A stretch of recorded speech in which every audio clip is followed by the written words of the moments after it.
ओम शांति। खुशी रहे जीवन में सदा, गम कोई भी ना आए। इसी दुआ के साथ जन्मदिन की शुभकामनाएं। देने वाला आपको खुशियां मेरे हिस्से की भी दे। हमारी तरफ से आपको हैप्पी बर्थडे। सूरज चांद सितारे जैसे रहना आप आबाद। हमारी ओर से आपको जन्मदिन की मुबारकबाद। वो फूल हो आप हम जिसकी जीवन में खुशबू लेते हैं। वो फूल हो आप हम जिसकी जीवन में खुशबू लेते हैं। आज आप जब जन्म दिवस पर आपको बधाई देते हैं। चमकता रहे सदा आपका सितारा। मुबारक हो आपको जन्मदिन आपका। हर साल ही यह दिन आए, हर साल ही हम सब गाएं जन्मदिन की शुभकामनाएं, जन्मदिन की शुभकामनाएं। हैप्पी बर्थडे आपको भेजा है पैगाम। जश्न मनाओ आज आप, खुशी भरी हो शाम। जन्म दिवस की शुभकामना भेज रहे हैं हम आज। ऊपर वाला पूर्ण करे सभी आपके काज। प्यार भरा ये रिश्ता अपना सदा रहे आबाद। ओम शांति। અમારા ગોધરાના આંગણે છે એટલે અમે તો યજમાન થયા એટલા માટે અમે ખુશી વ્યક્ત કરીએ છીએ। અને બીજા નંબર પર કે રિટ્રીટ સેન્ટરનું પણ આપણે કામ ચાલી રહ્યું છે, બહુ પ્રગતિમાં છે, બહુ થોડુંક જ કામ બાકી છે, એ પણ ખુશી છે। અને અનેક વધારે ખુશી છે આજે દીદીનો આપણે બર્થડે ઉજવી રહ્યા છે, તો દીદીને ખૂબ ખૂબ શુભેચ્છા। અમારા ગોધરા સેન્ટર વતી તમામ ભાઈ બહેનોના તરફથી આપને હું શુભેચ્છા પાઠવું છું। હસતે રહો આપ હજારોं के बीच, खिलते रहो आप लाखों के बीच, रोशन रहो आप करोड़ों के बीच, जैसे रहता है चांद सितारों के बीच। खूब खूब शुभेच्छा। हैप्पी बर्थडे दीदी। ओम शांति। वाह भाई वाह, वाह बाबा वाह, बोलो वाह बाबा वाह, वाह ड्रामा वाह। पछी वाह मेरा भाग्य, है ना। हम सभी हाँ भाई वाह मेरी दीदियाँ, और क्या कहूँ, सब भाई बहने वाह वाह है ना। हाँ वाह ब्राह्मण परिवार। देखो मुझे तो पहले से बहुत खुशी होती है। क्यों? क्योंकि बाबा का बेहद का परिवार बहुत बड़ा है। हम जब पहले थे तो कोई कहेगा एक घर है, दो घर है, तीन घर है, बहुत बहुत मालिक है। और बाबा ने हम सबको कितने घर दिए। जहाँ जाओ वहाँ अपना घर, सारे विश्व के अंदर कोई निकालने वाला नहीं है। किसी के 100-200 भाई बहन होंगे और हमारे लाखों भाई बहन हैं। कितने भाई बहन हैं? लाखों भाई बहन हैं। तो हम कोई कब तकदीरवान थोड़ी है ना। तो बाबा के हम बहुत बहुत भाग्यशाली है, तकदीरवान है जो आज के दिन आप सबकी दुआएं मेरे सिर पर है ना। क्योंकि वही हमारी संपत्ति है। हाथ से धन चला जाएगा, चीज चली जाएगी, वस्तु चली जाएगी। दिल की दुआएं ऐसी है जो जन्मों जन्म काम आएगी। इसीलिए बाबा का जो है दुआएं दो दुआएं लो, हाँ खुशी दो खुशी लो। जो देंगे सो ही मिलेगा, ये भी पक्का है। बिना दिए कुछ ना मिले, बिना किए कुछ ना मिले, है ना। तो करना ही हमारा धर्म है, कर्म ही श्रेष्ठ है। सब भाई बहनें मिलकर के जब एक गठन में हो जाए, संगठन एक हो जाए, तो क्या नहीं हो सकता है। बाबा की विजय हमारा जन्मसिद्ध अधिकार है ना। फूल की शोभा भी तो उसकी पंखड़ियों से है। तो इतने सारे फूल बाबा के, कितना बड़ा गार्डन हो गया। तो बाबा कहता है ना कि हमें इस जंगल को फूलों का बगीचा बनाना है। और फूल बन गए, लेकिन कैसे फूल? कैसे फूल? जिसकी खुशबू निकलती हो, है ना। फूल वो है जिसका रूप, रंग, गुण और सुगंध चारों ही, जिसकी वैल्यू है ना। अख का फूल भी है और भी फूल है, उसकी वैल्यू नहीं है। तो बाबा भी कहते हैं वो फूल हम तब बनेंगे, सबसे पहली बात हमारी मनसा से समर्पण किए। ये नहीं ब्रह्मा कुमारी बहना समर्पण हुई तो सब उसका ही है, या वाइट कपड़ा पहना तो उसका ही है, वो अपना काम करे, हम अपनी गृहस्थी का काम करें। बाबा के नहीं, जो गृहस्थी बच्चे हैं वो भी मेरे बच्चे हैं, है ना, वो भी मेरी पालना ले रहे हैं। लेकिन उसको एक नशा हो कि हम कोई कम नहीं है, हम ब्रह्मा कुमार कुमारिया है, हम ईश्वरीय संतान है।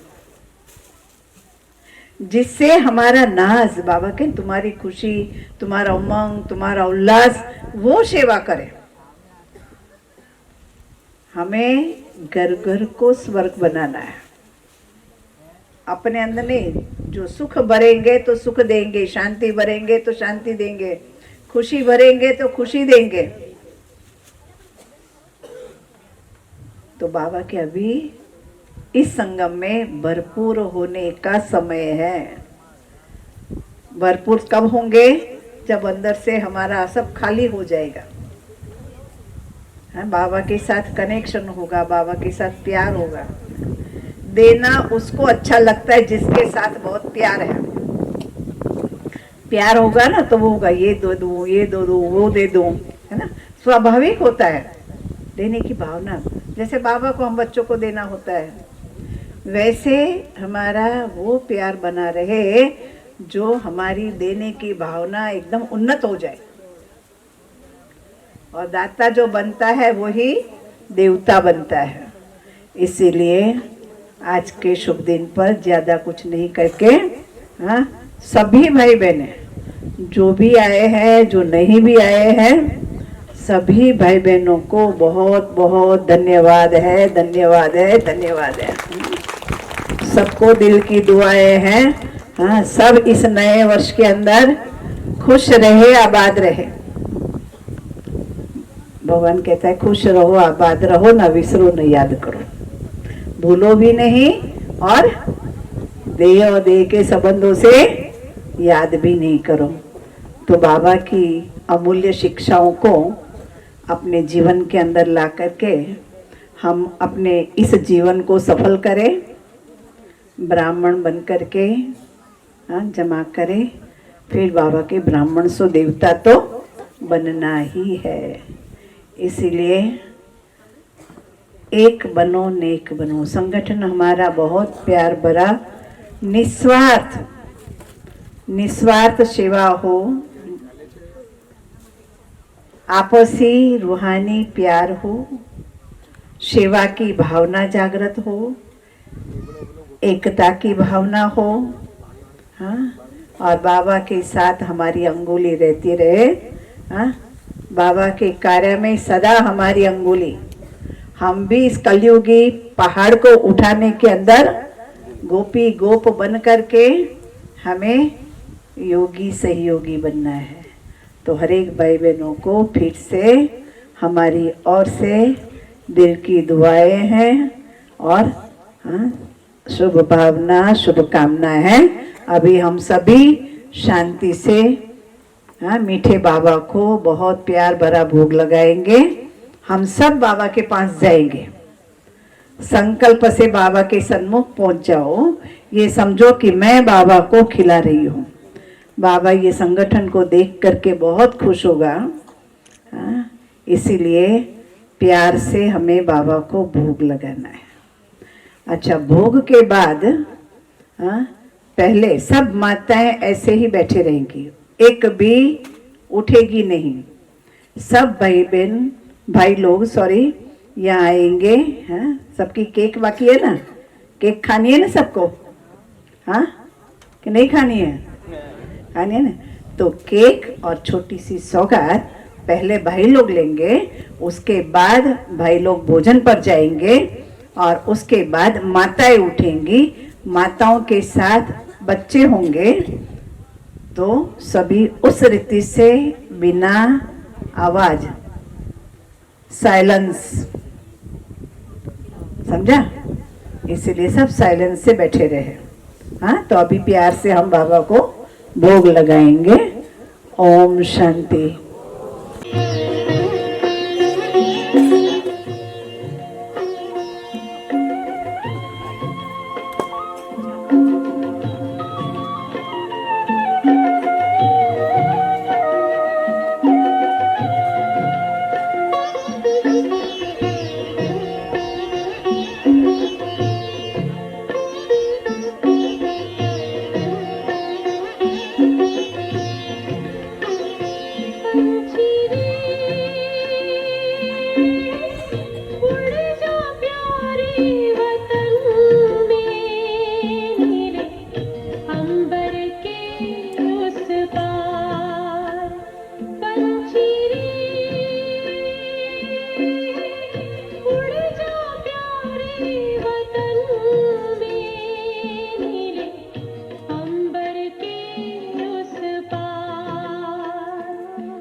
દીદીને ગિફ્ટ આપી રહ્યા છે, સોગાટ આપી રહ્યા છે.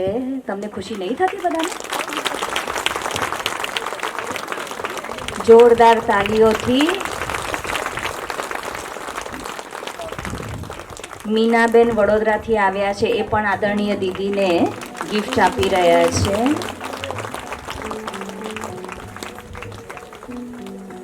હવે સુરેખા દીદી દીદીને ગિફ્ટ આપી રહ્યા છે.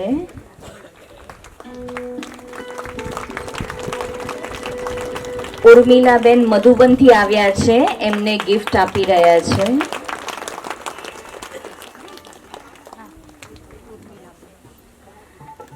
સુરેખા દીદી આદરણીય નિરંજના દીદીને પણ ગિફ્ટ આપી રહ્યા. આપણા બધા તરફથી છે. હા દીદી એકલા એકલા નથી આપતા, આપણે બી બધા આપી રહ્યા છે.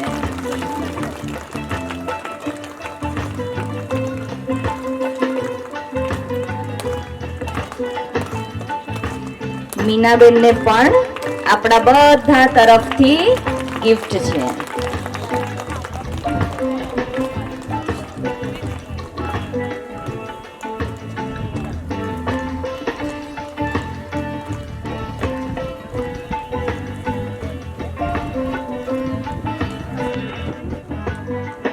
આવી જાય સ્ટેજ ઉપર, જરા જલ્દી કરજો.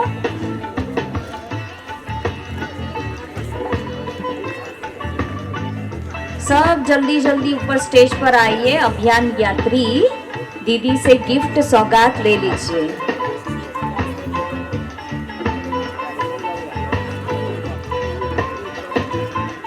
એવું કહી દીધું. ઓમ શાંતિ. અભિયાનમાં જોડાયેલ જેટલા પણ અભિયાન યાત્રીઓ છે તેઓ બરોડાથી, દાહોદથી, ઇન્દોરથી, મધુબનથી આ બધા ભાઈઓ આ યાત્રાની અંદર જોડાયેલા છે અને બહુ જ ટૂંકા સમયની અંદર એમની પાસે બહુ જ થોડોક જ માર્જિન હતો અને જેમ મધુબનથી ડાયરેક્શન મળ્યું અને નિમિત્ત બહેનોના કહેવા પ્રમાણે, એમના આદેશ પ્રમાણે તેઓ આ અભિયાનની અંદર જોડાઈ ચૂક્યા છે અને જે પણ મૂક, બધિર અને દ્રષ્ટિહીન બાળકો છે એમના માટે એ પોતે સેવાઓ આપી રહ્યા છે. અને આ અભિયાન ખૂબ સરસ એવું છે જે ગવર્મેન્ટે 93 સ્કૂલ્સ આપી છે અને સ્કૂલની અંદર જઈને જે પ્રમાણે વેલ્યુ ગેમ્સ અને જે પ્રમાણે એક્ટિવિટી કરાવવાની હોય એની અંદર એ પોતાનો સર્વ રીતે સાથ અને સહયોગ આપી રહ્યા છે. અભિયાન યાત્રીઓનો પણ ખૂબ ખૂબ આભાર છે.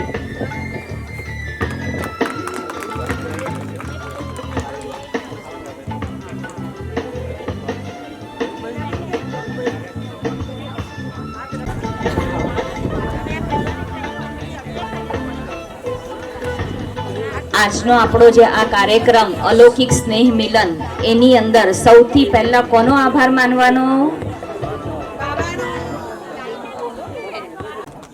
આપણને મંડપ અને ખુરશી બધી ભેગી કરી આપી બધાએ, એ બધાનો પણ ખૂબ ખૂબ આભાર.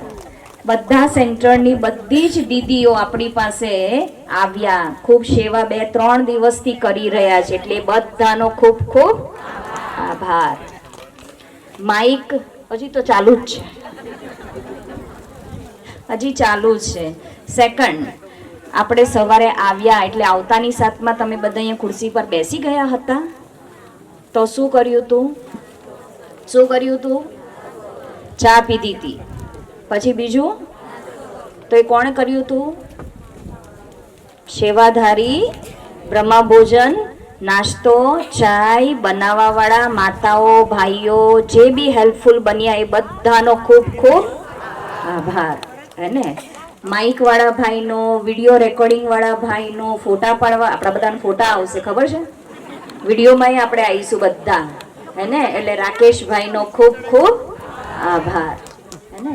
મંડપવાળા, ખુરશીવાળા, માઇકવાળા, ગીત ગાવાવાળા, ડાન્સ કરવાવાળા, શણગાર કરવાવાળી દીદીઓ, એ દીદીઓ શણગાર કરતી નહીં તો આ દેવીઓની પ્રત્યક્ષતા થતી નહીં. એટલે બધાનો ખૂબ ખૂબ દિલથી આભાર. શાંતિથી ઊંઘી જવાય ને, એટલે બધાનો એટલે બધાનો જ. એને આ રાજ ઋષિ વાટિકામાં આપણે બેઠા છે ને, જે ભૂમિ ઉપર બેઠા છે ને, એનો ખૂબ ખૂબ ધન્યવાદ. કે નહીં? તો બોલો આભાર. કોનો? રાજ ઋષિ વાટિકાનો ખૂબ ખૂબ આભાર. ને તો આવી સુંદર મજાની ઓક્સિજન લેવા વાળી વાડી, આ આંબા વાડી, આટલો સરસ મજાનું ઓક્સિજન કઈથી મળતું? આપણને મળતું. એટલે બધાનો ખૂબ ખૂબ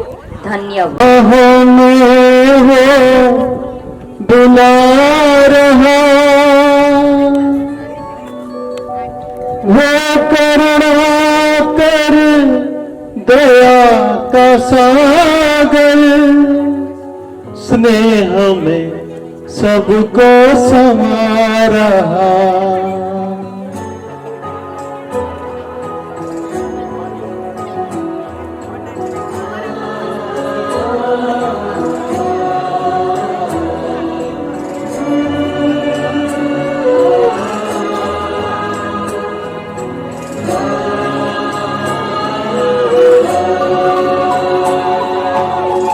कर लो अनुभव प्रभु प्यार का, कर लो अनुभव प्रभु प्यार का. बाहों में वो बुला रहा, वो करुणा कर दया का सागर. स्नेह में सबको समा रहा, स्नेह में सबको समा रहा. आओ प्रभु शरण आओ,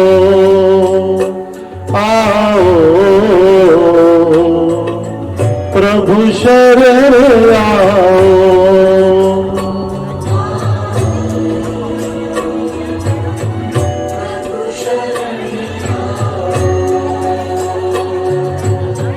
कर लो अनुभव प्रभु प्यार का.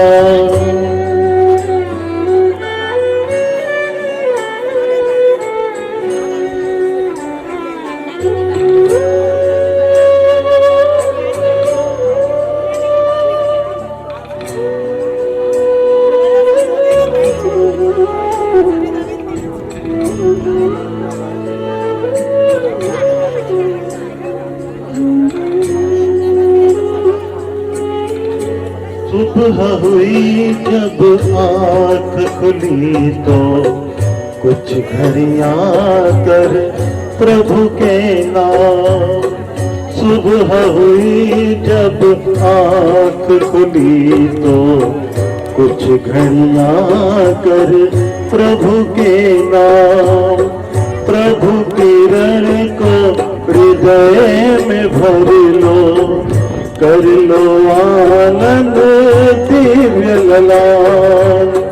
प्रभु किरण को हृदय में भर लो, कर लो आनंद दिव्य ललाट। महामिलन की मंगल बेला, महामिलन की मंगल बेला, प्रभु मिलन जगमगा रहा। वो करुणा कर दया का सागर, स्नेह में सबको समा रहा, स्नेह में सबको समा रहा। आओ प्रभु शरण आओ।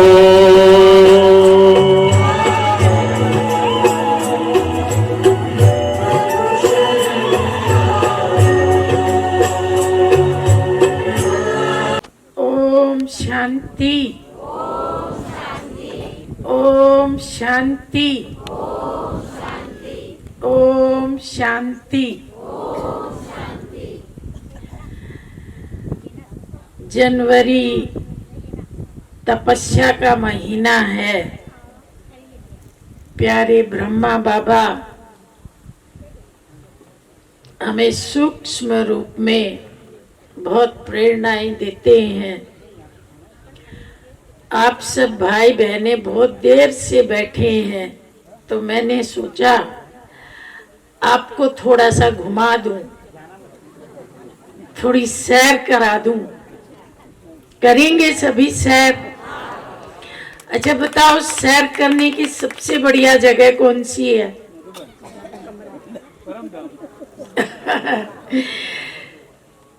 मैं आपको इतनी बढ़िया जगह लेके चलूंगी, आपका वहां मन लग जाएगा। मैं आपको ले चलती हूँ हैदराबाद और कराची। चलेंगे? ब्रह्मा बाबा के लौकिक अलौकिक जीवन की झलकियां अभी हम देखेंगे।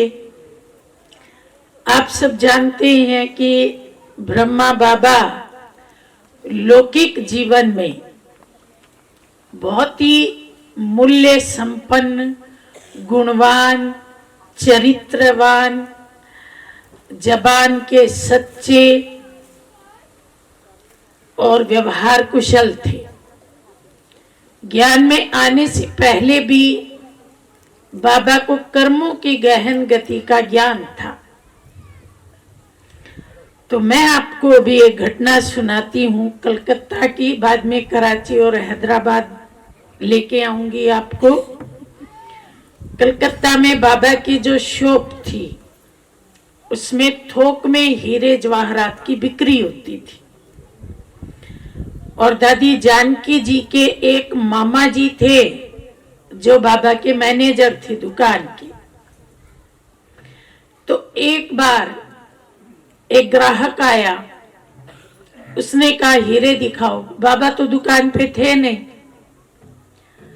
तो मैनेजर ने हीरे दिखाए।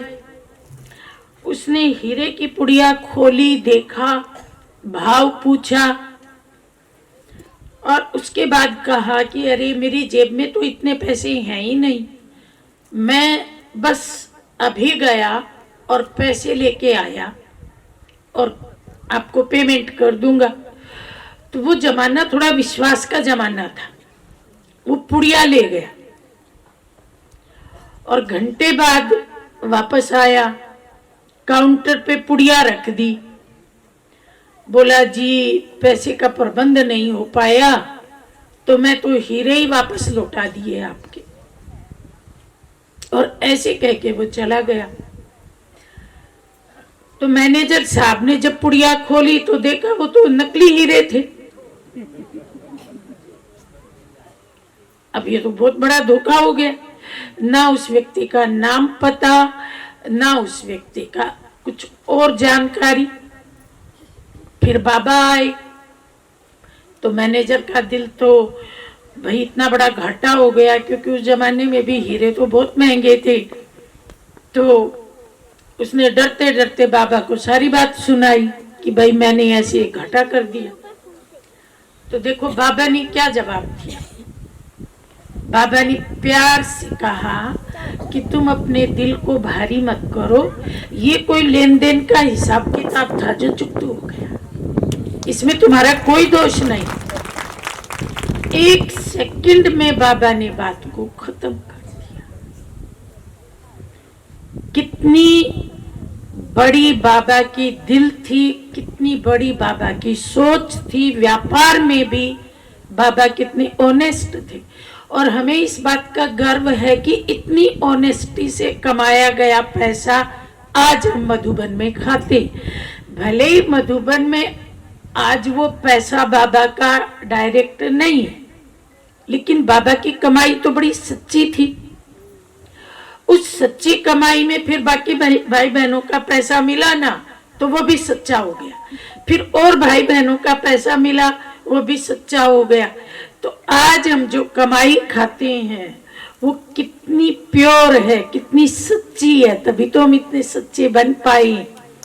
तो मधुबन का कण कण इतना सच्चा क्यों है, इतना पवित्र क्यों है, लाखों भाई बहनों के दिल को सुकून क्यों देता है?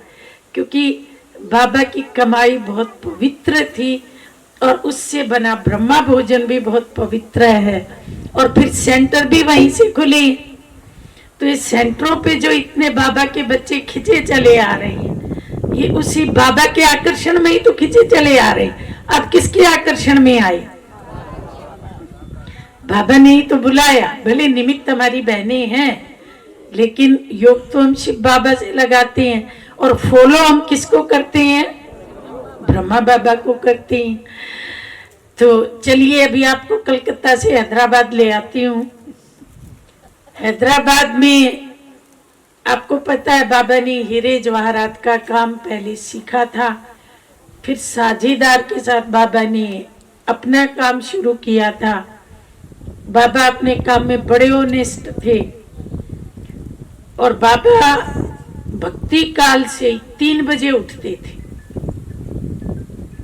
और जसोदा मैया भी, वो तो 3 बजे से पहले उठ जाती थी और उठ के माला फिराती थी। और बाबा क्या करते थे? बाबा विक्टोरिया ग्राउंड घूमने जाते थे, लेकिन जब भाऊ की शादी हो गई तो भाऊ की युगल थी संतरी दादी, जिसने 1991 में 14 जनवरी अमृत वेले देह त्याग किया। और वही बाबा की सेविका थी, बाबा की ब्राह्मणी थी। बाबा के कमरे में, जहाँ बाबा की खटिया है, वहाँ बाबा विश्राम करते थे, और जो गद्दी है उस गद्दी पे दादी संतरी विश्राम करती थी, और दादी संतरी संदेशी भी थी। तो जब वो शादी होके आई तो 14 साल की थी। उसने जब बाबा को देखा तो उसको लगा कि मेरा ससुर कोई साधारण आदमी नहीं है। उसकी बहुत भावना थी बाबा में। उसने अपने कमरे में बाबा का चित्र लगा रखा था, और जो भाऊ था उसका युगल वो नीचे दुकान में सोता था, उसने अपने कमरे में कृष्ण जी का चित्र लगा रखा था। तो संतरी दादी के पास एक किसी गुरु की चौपड़ी थी। उस चौपड़ी में गुरु के भजन थे, तो दादी को वो भजन गाने आते थे, गाने में होशियार थी। सुबह 3 बजे बाबा संतरी दादी को बुलाते थे, मुझे भजन सुनाओ। तो संतरी दादी भजन सुनाती थी, रोज नया भजन याद करती थी खुशी खुशी। और बाबा उस भजन को सुन के, और वो एक जिसको बैंत बोलते हैं, उस बैंत को लेके, वो मुड़ी हुई होती है, गेड़िया भी बोलती है, बैंत भी बोलती है, उसको लेके बाबा विक्टोरिया ग्राउंड में घूमने चले जाते थे, वॉकिंग करते थे। और जब वापस लौटते थे तो एक झाड़ था, उसके नीचे बाबा आ जाते थे, और इधर से ये सब लोग, जसोदा मैया और संतरी दादी और जो और थे घर में, वो झाड़ के नीचे बैठ के गीता पढ़ते थे। गीता पढ़ने के बाद फिर ये वापस घर में आते थे। फिर घर के मंदिर में आरती होती थी और आरती के बाद फिर किसी को कुछ खाना पीना जो भी कुछ करना है वो सब मिलता था। उससे पहले किसी को कुछ भी नहीं मिलता था। तो एक बार बाबा ने क्या किया, क्योंकि संतरी दादी तो 14 साल की ही थी, तो घूंघट निकालती थी। उस जमाने में घूंघट का रिवाज था और बाबा को अच्छा नहीं लगता था कि ये 14 साल की बच्ची मुझे देख के घूंघट निकालती है। मेरी पुट्टू भी तो ऐसी ही है। और पुट्टू मतलब बाबा की बेटी, बीच वाली, उसका नाम पुट्टू था। सूर्या तो बहुत छोटी थी तब। और दादी निर्मल शांता को बाबा पालू बोलता था, पालू माँ। जसोदा मैया को बुलाता था तो बोलता था पालू माँ कहाँ हो, पालू माँ कहाँ हो, ऐसे। तो पार्वती नाम था उसका, पहले पालू बोलता था। तो बाबा ने कहा मेरी बेटियां भी तो इतनी छोटी छोटी हैं तो ये घूंघट क्यों निकालती है। तो एक बार उसने क्या, बाबा ने क्या किया, उसके पीछे से चुन्नी खींच ली और चुन्नी खींच के और जसोदा मैया को पकड़ा दी और बोला आज के बाद ये मेरे से घूंघट नहीं निकालेगी। तो उसके बाद दादी ने घूंघट नहीं निकाला। एक बार दादी बीमार हो गई। देखो बाबा की पालना कितनी प्यारी थी। तभी तो बाबा आज भी हम इतने बच्चों को पाल रहा है, अव्यक्त होके भी पाल रहा है, अव्यक्त होके भी हम उसकी गोद में ही हैं।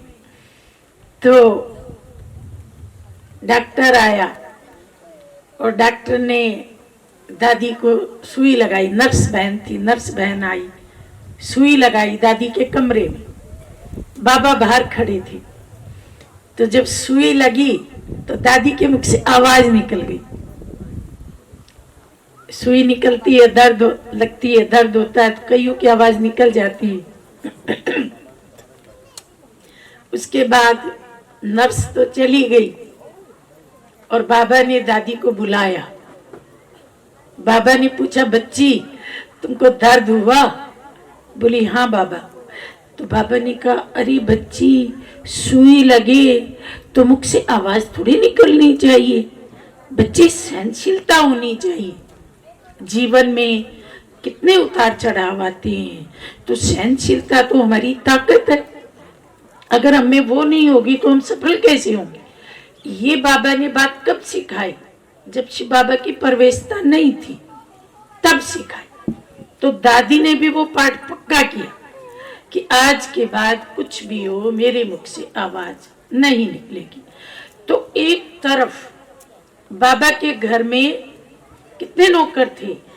4 नौकरानियां घर में थी और दुकान पे तो 8 नौकर थे। 4 जो नौकरानियां थी, कोई कपड़े धोती थी, सफाई करती थी, बर्तन मांजती थी, खाना बनाती थी, बच्चों को तैयार करती थी, सारे घर के काम करती थी। बहुओं को कोई काम नहीं करना होता था। टेबल पे ऐसे घंटी बजाती थी, नौकर दौड़ के आता था तो उसको कहती थी हमें पानी पिला दो या हमें कोई चीज दे दो। मतलब जो नौकरानियां थी, एक नौकरानी तो विदेशी थी, मतलब अंग्रेज नौकरानी भी थी, अंग्रेजों का जमाना था ना।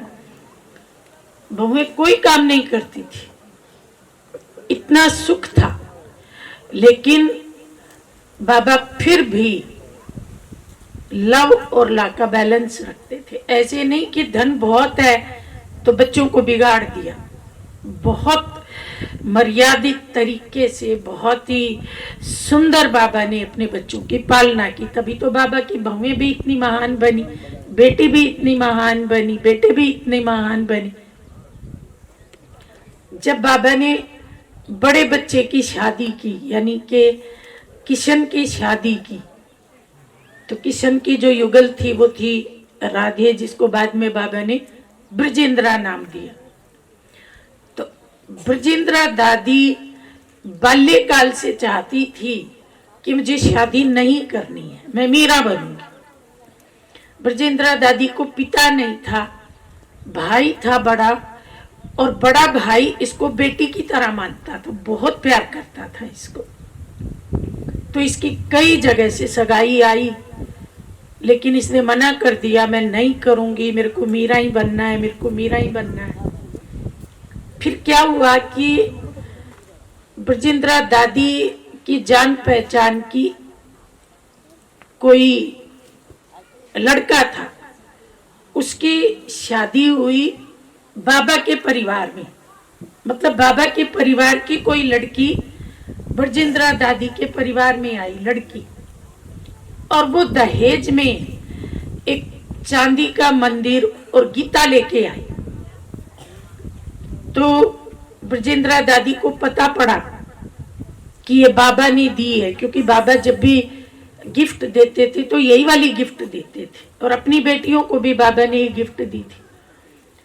तो ब्रजेंद्रा दादी के मन में आया कि ये बाबा तो बहुत अच्छा है, ये चांदी का मंदिर और गीता गिफ्ट में देता है, मतलब बहुत धार्मिक आदमी है। और फिर जब बाबा के बेटे की सगाई की बात इसके साथ चली तो ये तुरंत तैयार हो गई। इसने बोला हाँ, यहां मैं शादी कर लूंगी, क्योंकि वहां मुझे भक्ति करने का मौका मिलेगा। मेरे को पता पड़ गया कि वो व्यक्ति बहुत भक्ति वाला है, वो चांदी का मंदिर और गीता गिफ्ट में देता है, तो जरूर उसके घर में बहुत भक्ति है। तो इसने मान लिया, तैयार हो गई, और इसके मन में था कि मैं शादी करके भी भक्ति ही करूंगी और कुछ नहीं करूंगी। और ये भाई की बहुत लाडली थी, तो भाई बाबा के घर गया, इसने बाबा का सारा ऐश्वर्य देखा, और आपको पता है इसने शर्त रखी कि मेरी बहन आज से खाना नहीं बनाएगी, गलीचों पे चलेगी, और नौकर ही मेरी बहन की सेवा करेंगे, तो मैं अपनी बहन आपके घर में दूंगा। और बाबा ने ये शर्त स्वीकार कर ली, शादी हो गई। तो उस जमाने में नाटक होते थे, ड्रामा होते थे, ये फिल्में नहीं थी। क्योंकि आप देखिए ना 1936-37 में तो बाबा ज्ञान में आ गए, और उससे भी 10-20 साल पहले ब्रजेंद्रा दादी की शादी हुई होगी, तब तो फिल्में बनी ही नहीं थी, और एक आध फिल्म बनी थी तो ब्लैक एंड व्हाइट होती थी, और वो मूवी होती थी, उसमें आवाज नहीं होती थी। लेकिन नाटकशालाएं होती थी, ड्रामा होते थे। तो बाबा परिवार सहित ड्रामा दिखाने लेके गए, बहू को भी ले गए, परिवार को भी ले गए। तो बाबा ने बहुत महंगी वाली टिकट खरीदी, जिसमें सब लोग आगे आगे बैठते हैं, मतलब राजा लोग जो महंगी टिकट खरीद सकते हैं वो वाली खरीदी। तो कई राजाई परिवार के लोग भी ड्रामा देख रहे थे। तो जो ब्रजेंद्रा दादी थी उसने इतना गहना पहन रखा था, मतलब सिर से लेके पांव तक एकदम पीली। तो नाटक देखने के बाद उन्होंने कहा, अरे बाबा को तो सब जानते ही थे, लखीराज बाबा भी नाटक देखने आई हैं, अच्छा ये कौन है बाबा आपके साथ, ये कौन है? तो बाबा ने कहा ये मेरी बहू है। बोला आपने शादी की और हमको बताया भी नहीं? तो बाबा ने बोला अखबार में थोड़े समाचार डालूंगा कि मैंने लड़के की शादी की है। तो बोला हम तो आपकी बहू को देखने आएंगे। तो बाबा ने बोला ठीक है आ जाना। तो बाबा ने क्या किया, एक बहुत बड़ा बॉक्स और उसमें अंगूठियां भर करके और दादी ब्रजेंद्रा के पास रख दी कि आपको जो भी देखने आए आपको हर एक को एक एक अंगूठी गिफ्ट में देनी। तो जब उनको पता पड़ गया बहू आई है तो फिर वो मिलने आए राजाई परिवार के लोग, और दादी ने सबको अंगूठी गिफ्ट दी। मतलब बाबा का इतना बड़ा दिल था, पहनाता भी सोना था और दान भी सोना करवाता था,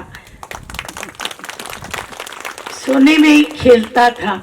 और अब देखो जब विश्व का बादशाह बनेगा तब तो सारा सोना इकट्ठा होके उसी के पास आ जाएगा। फिर ये तो बाबा की अपनी बहू हुई सगे बेटे की, लेकिन बाबा का जो बड़ा भाई था नवल, उसने देह त्याग किया। उसके दो ही बच्चे थे, एक बेटा एक बेटी। बेटा था भाऊ विश्व किशोर भाव। और बेटी का नाम अभी ध्यान में नहीं है, लेकिन बेटी का युगल था आनंद किशोर दादा, जिसको आप सबने मधुबन में देखा होगा।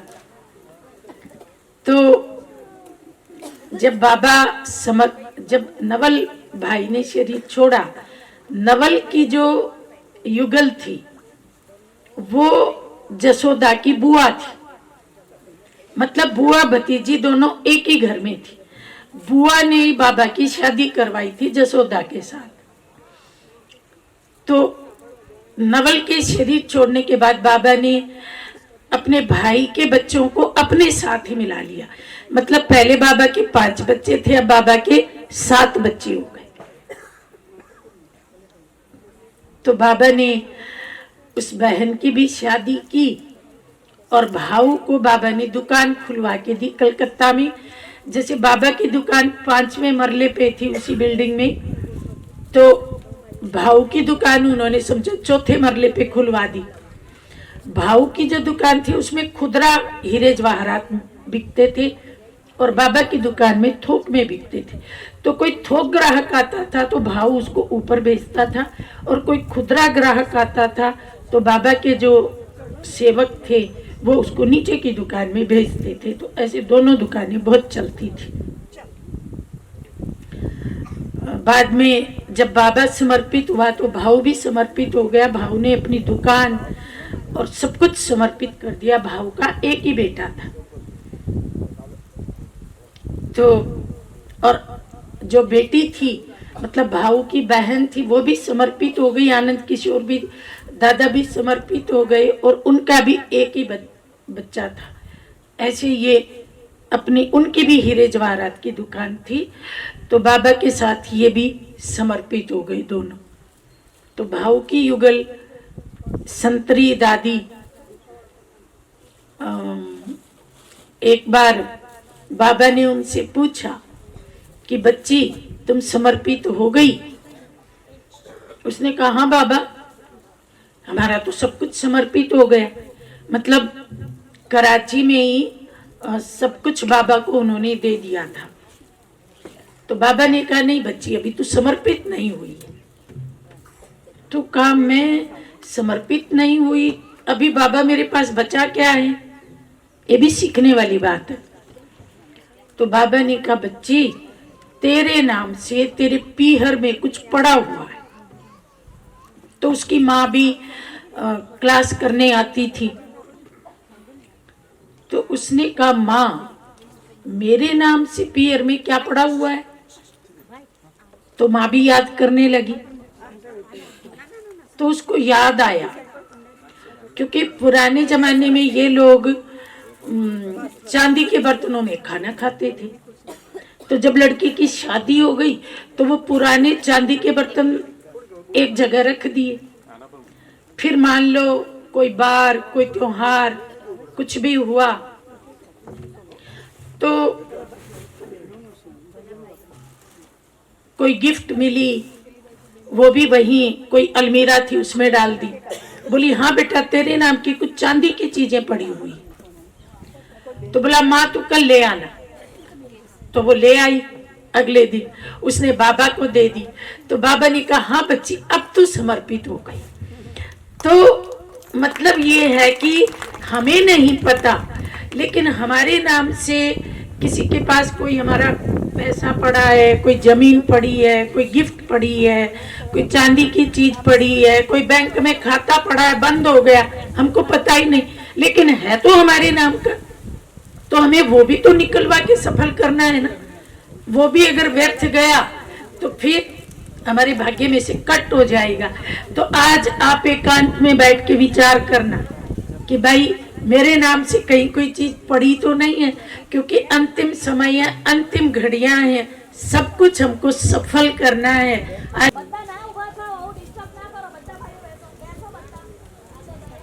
थोड़ी सी शांति हो जाए। बाबा अपने घर में ही बाबा ने सत्संग की शुरुआत की थी। पहला जो बाबा का कमरा था, जहां इस विद्यालय की शुरुआत हुई, वो पहला कमरा 10 बाई 10 का था। उसमें एक तखत था, उस पे बाबा बैठता था।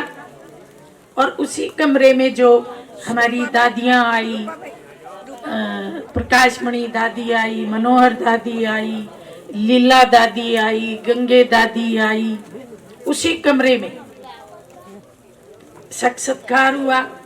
उसी कमरे में आत्मा की अनुभूति हुई।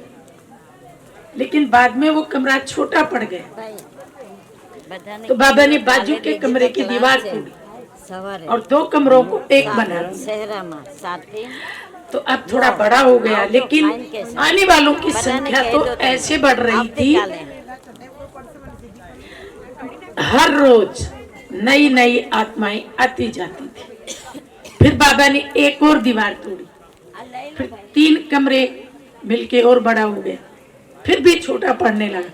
फिर बाबा ने एक और कमरे की दीवार तोड़ी, बस 4 कमरे मिलाए। उसके बाद तो और जगह ही नहीं थी, मकान इतना ही था। वो हैदराबाद के बीचों बीच मकान था, उसका नाम था जसोदा निवास। उस जमाने में भी बाबा ने मकान का नाम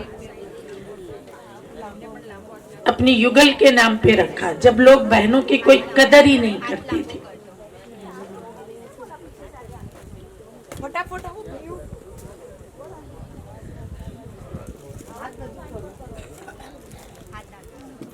तो बाबा ने जब वो मकान छोटा पड़ने लगा, तो बाबा ने मम्मा को बोला कि शहर से बाहर मेरा एक और मकान बन रहा था, बाबा का बन रहा था वो मकान, जिसका बाद में ओम निवास नाम पड़ा। बाबा ने कहा उसको रेडी करो और वहां अपन बोर्डिंग भी खोलेंगे और वहीं पे रहेंगे। ये मकान तो बहुत छोटा हो गया, तो उसको तैयार किया गया। वो हैदराबाद शहर से बाहर था, जहाँ कलेक्टर का बंगला था उस तरफ था, वो बहुत बड़ा था। उसको बाबा ने इस हिसाब से खोला था कि मतलब वहां पे बाबा एक स्कूल चलाना चाहते थे अज्ञान काल में, लेकिन अब जब ज्ञान में आ गए तो बाबा ने उसको ज्ञान के पर्पज से यूज किया।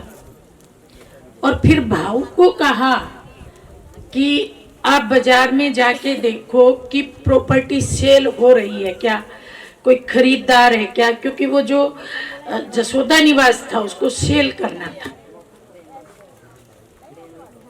तो भाऊ बाजार में गया। भाऊ बाबा का राइट हैंड था, बहुत ही आज्ञाकारी था। आप उसको नशा था कि जब बाबा विश्व महाराजन बनेंगे तो उनका पहला प्रिंस मैं ही बनूंगा। तो वो बाजार में गया और देखा कि हाँ प्रॉपर्टी सेल हो रही है, लेकिन किसी ने बोला कि प्रॉपर्टी सेल तो हो रही है, पर आप महीने बाद अगर आप बेचेंगे ना तो आपको ज्यादा पैसा मिलेगा। तो भाऊ वापस आया और बाबा को भाऊ ने ये बात बताई।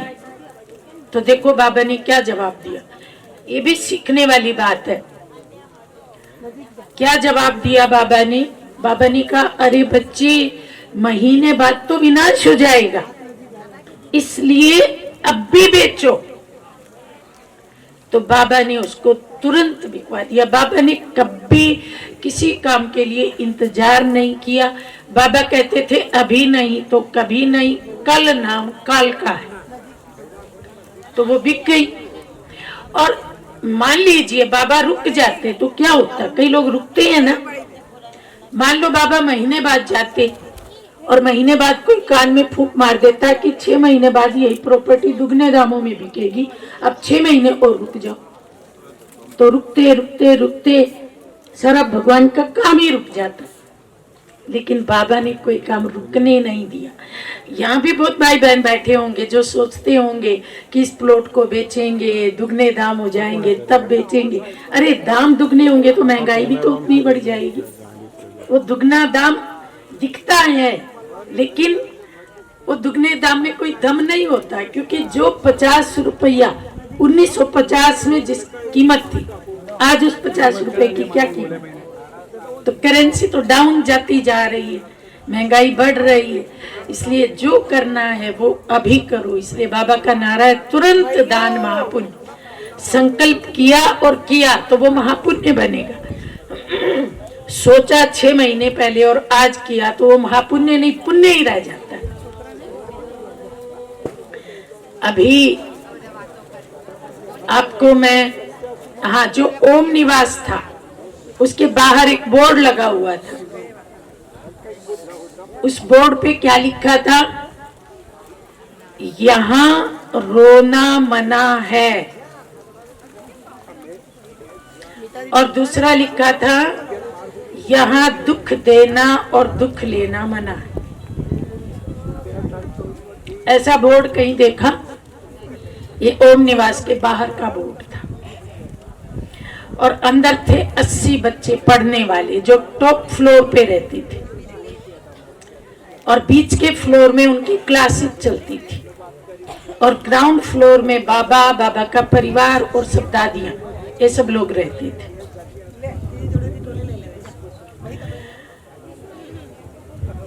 वो उन 80 बच्चों को जब सुबह सुबह घुमाने लेके जाती थी, उनमें हमारी दादी गुलजार भी थी, लच्छू दादी भी थी, दिल्ली वाली दादी जिसकी 6 बहनें थी, वो 6 की 6 बहनें थी, और बाबा का बेटा नारायण भी था और बेटी सूर्या भी थी। बेंगलोर वाली लीला दादी भी थी। ये सब 10 साल से छोटे वाले थे। चंद्रहास दादा भी था। ये 10 साल से छोटे वाले बच्चे थे सब। तो इन सबको सुबह सुबह सैर कराने ले जाते थे। तो वहाँ कुछ महात्माओं का कोई डेरा था या महात्मा लोग होते थे। तो बच्चे जब एक्सरसाइज या सैर करते थे तो वो पूछते थे तुम क्या करते हो? तो बच्चे कहते थे कि हम भारत को स्वर्ग बनाएंगे, सारी दुनिया को स्वर्ग बनाएंगे। तो महात्मा लोग हंसते थे, कहते थे तुम कितने बच्चे हो? तो कहा 80 बच्चे।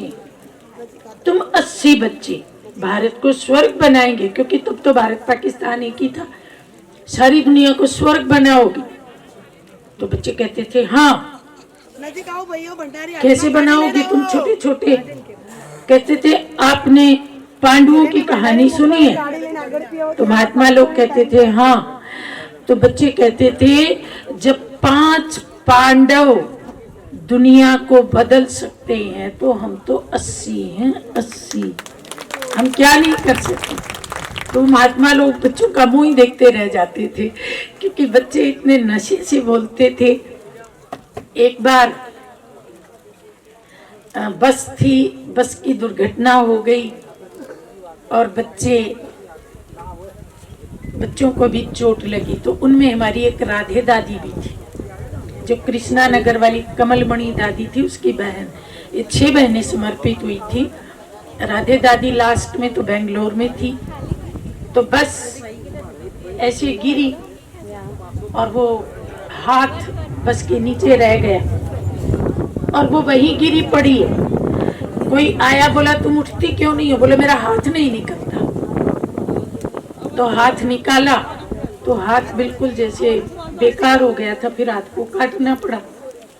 तो बच्चों को हॉस्पिटल में ले गए। तो डॉक्टरों ने कहा अरे बच्चों को तो बहुत चोट लगी। तो बच्चे कहते हैं हमें चोट नहीं लगी, चोट हमारे शरीर को लगी है, हम तो आत्मा है, हमको कोई चोट नहीं लगी। तो डॉक्टर भी हैरान रह गए। छोटे छोटे बच्चे देखो, जिसका हाथ भी काटना पड़ा, लेकिन वो बच्चा भी इतनी आत्मिक स्मृति में है कि उसको दर्द का एहसास नहीं है। तो बाबा कहते हैं ना, जब आपने कराची में सेवा की तो कोई भाषणों से सेवा थोड़ी की, अपने कर्म से सेवा की।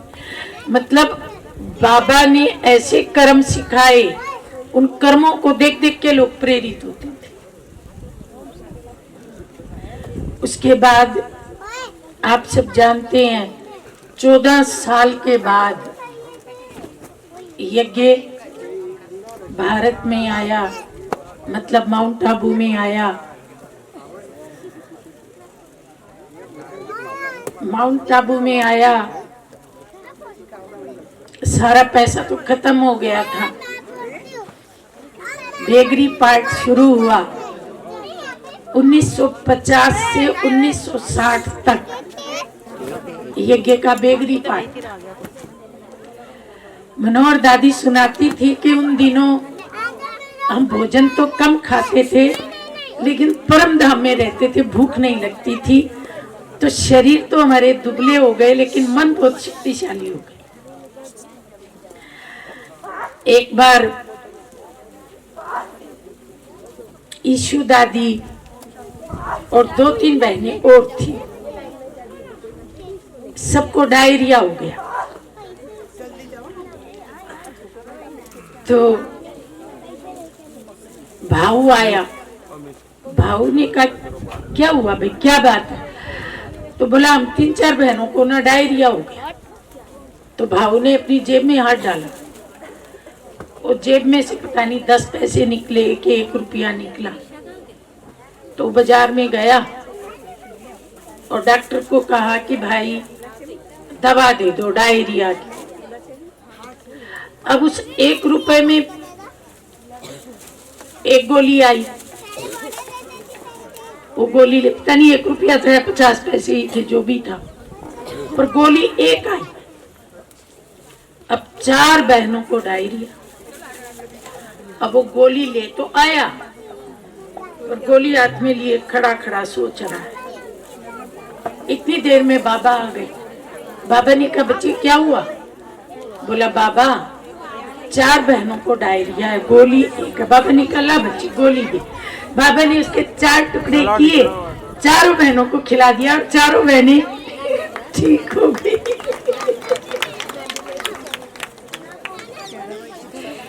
गोली तो बहाना थी, ठीक तो बाबा की दुआओं से, बाबा की दृष्टि से। और जिस गोली को बाबा ने स्पर्श कर दिया, वो गोली क्या बन गई? माताएं उठे नहीं भाई, मैं इतनी सुंदर कहानी सुना रही हूँ, आपको फिर कब सुनने को मिलेंगी। इसलिए बहनें प्लीज बैठ जाएं। साहब बहनें, आप तो धैर्य की देवी हैं। मंदिर में आपकी पूजा हो रही है, भगत आप पे फूल चढ़ा रहे हैं, इसलिए देवियां बन करके अभी फूल जो चढ़ा रही हैं उनका आनंद लो। एक बार हमारी एक सीतू दादी थी, हापुड़ में थी, आपको पता होगा हापुड़ का हंगामा बहुत फेमस है यज्ञ में। सीतू दादी 7 भाइयों की इकलौती बहन थी और भाइयों की बहुत लाडली थी, और उसका भी अपने भाइयों में बहुत मोह था। स्कूल कभी गई नहीं, एक अक्षर भी पढ़ी नहीं। तो एक बार उसके एक भाई ने शरीर छोड़ दिया। तो जब अर्थी जा रही थी तो वो भी अर्थी के पीछे रोती रोती जा रही थी। छोटी सी थी, अभी बड़ी नहीं थी, रोती रोती जा रही थी। उन दिनों ओम मंडली हैदराबाद में चालू थी, तो किसी ओम मंडली वाली माता बहन ने उसको देख लिया, वो उसकी सखी रही होगी। तो उसको बुलाया कि तू क्यों रो रही है, तू बाबा के पास चल, बाबा तेरा दुख दूर करेगा। ऐसे करके उसको बाबा के पास ले आया। और जब बाबा की उस पे नजर पड़ी और उसने बाबा को देखा तो वो ध्यान में चली गई। सभा के बीच में वो ध्यान में चली गई, सभा पूरी हो गई, सब उठ के चले गए, पर वो नहीं उठी, वो ध्यान में ही बैठी रही। फिर उसके घर वाले ढूंढते